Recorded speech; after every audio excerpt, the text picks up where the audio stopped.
Hey guys, you are welcome on Optimistic Physics. Today we will talk about branches of physics.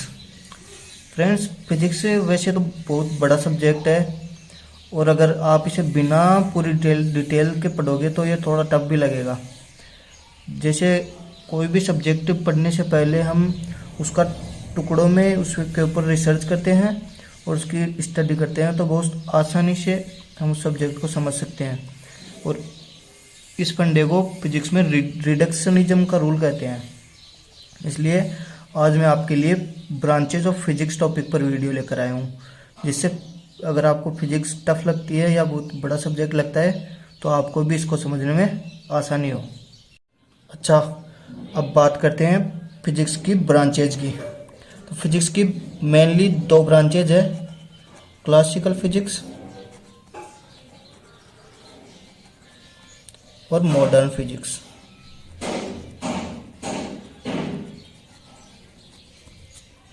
Classical physics इनको हिंदी में बोलते हैं चिरसम्मत भौतिकी।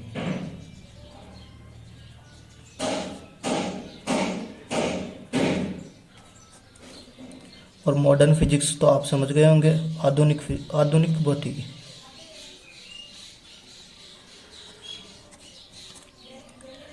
तो देखिए, मेनली ये दो ब्रांचेज है, क्लासिकल फिजिक्स और modern physics.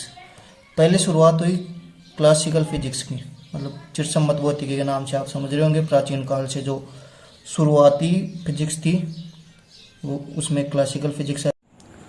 Friends, classical physics की उत्पत्ति मानी जाती है लगभग सन 1800 के आसपास की।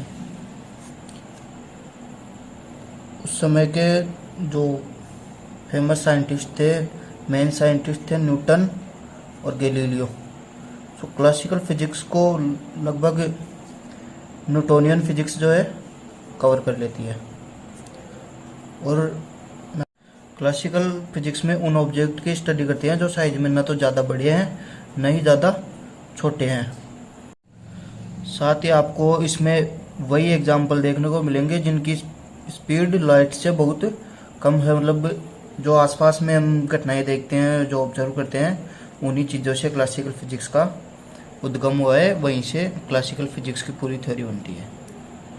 इसके बाद लगभग सन 1900 में जो है मॉडर्न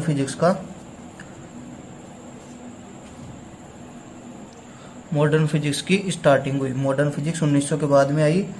ये मतलब एक तरह से क्लासिकल फिजिक्स की पूरक ही है। उस समय जो सिद्धांत क्लासिकल फिजिक्स से हम सिद्ध नहीं कर पा रहे थे, समझा नहीं पा रहे थे, उनको मॉडर्न फिजिक्स ने समझाया। जैसे प्रकाश की द्वैत प्रकृति है, और न्यूटोनियन में फिजिक्स से हम पूरी तरह से सारी चीज़ें समझा नहीं पा रहे तो प्रकाश की द्वैत प्रकृति के गुण जो है हम क्लासिकल फिजिक्स से, अकेले क्लासिकल फिजिक्स से नहीं समझा पाए। फिर जब मॉडर्न फिजिक्स में हमने प्रवेश किया तो इन चीज़ों के बारे में और पता चल गया। अब बात करते हैं इनमें इंक्लूडेड सब ब्रांचेज की, इनकी ब्रांचेज की, अलग अलग ब्रांचेज की। तो क्लासिकल फिजिक्स में सबसे पहले आती है क्लासिकल मैकेनिक्स।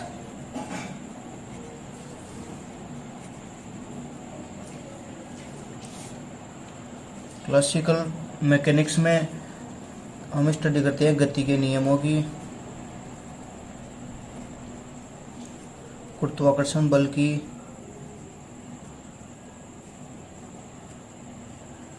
और न्यूटोनियन फिजिक्स की। ठीक है। इसके बाद में आती है थर्मोडायनामिक्स।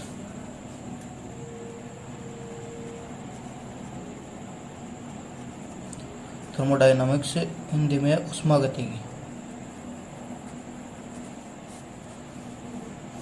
इसमें हम ऊष्मा, ताप तथा सूक्ष्म कणों से बने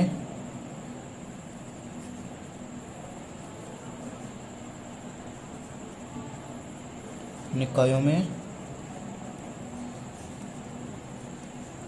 गति का अध्ययन करते हैं। मतलब कि जो इसके बाद नेक्स्ट आता है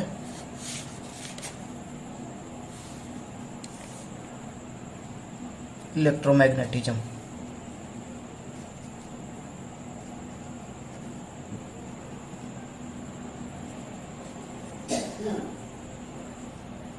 मतलब विद्युत चुंबकत्व।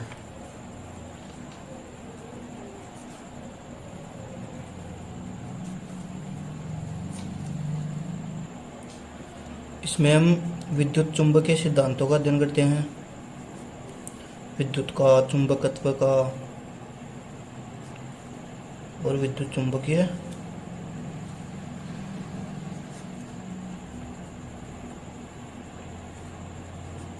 तरंगों के सिद्धांतों को।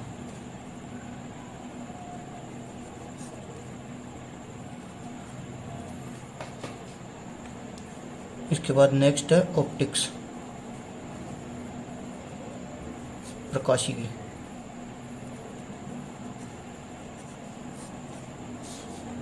ये भी क्लासिकल फिजिक्स में आती है। इसमें प्रकाश की प्रकृति का,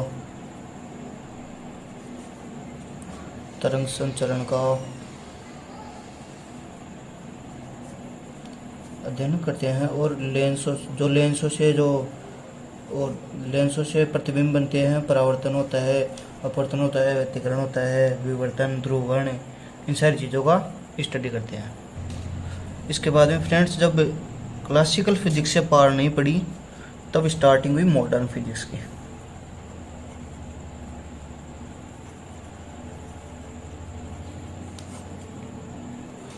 और इसकी सबसे पहली मेन ब्रांच है क्वांटम फिजिक्स।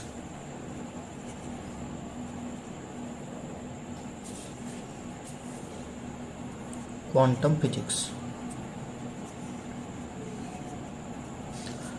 फिजिक्स में नई भौतिकी के सिद्धांतों का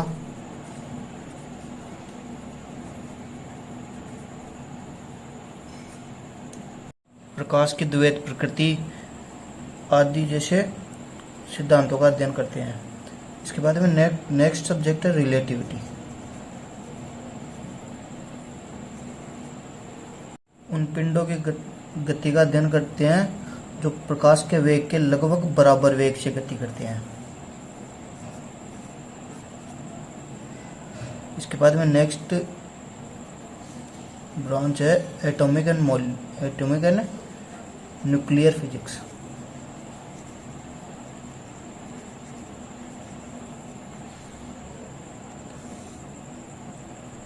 परमाणु व नाभिकीय भौतिकी।